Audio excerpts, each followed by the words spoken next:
Well, good morning. I'm out here today with the cattle, and I was kind of going to go through some of the non-traditional stuff that we're doing on this side of the farm. So, um, first off, these cows, they've been fed, I think, twice this winter when it was really cold, and other than that, there's been no feed put into them.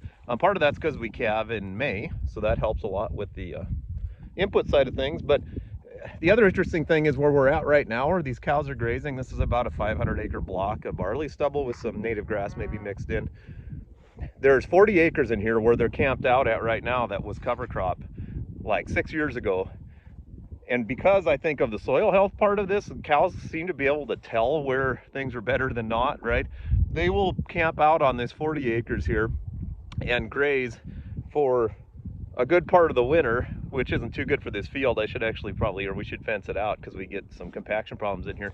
But the interesting thing is 6 years after that cover cropping, we're still getting more cattle activity on this part of the field by far than any of the rest of this. I think all because of the nutrient density, possibly of the stubble and whatever else cattle can kind of detect when they're grazing.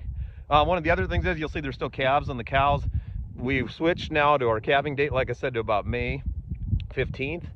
And then we're actually leaving the calves on the cows until February, which is kind of non-traditional or controversial as well. But if you read about bypass protein and how much better the calves can do that way because their stomachs aren't fully developed.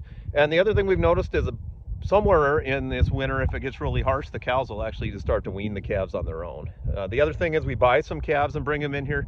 We actually just throw the calves in with the cows, the pairs that are still out here, those weaned ones that we bought, and everything 2 years in a row has worked out just fine, actually better than had we left those calves alone. We haven't had any sick calves.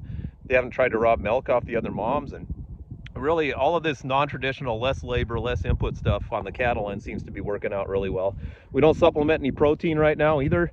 We're quite a ways from calving. Granted, those other calves are pulling on the cows probably pretty hard, but we just make sure that we have really good minerals. So we've got free choice seaweed and free choice mineral out there, and that has completely pretty much resolved all of our health problems with cattle. And it's hard to see probably here, but these cows are in remarkably good shape for no feed. So anyways, just wanted to take you through some of the stuff that probably was way off from the way we were doing it before. Oftentimes we'd start feeding first part of November and feed all the way through the winter. We have so much less money in these cattle now, and we're still finishing a good beef product. I think that it's just a way more profitable way to do this.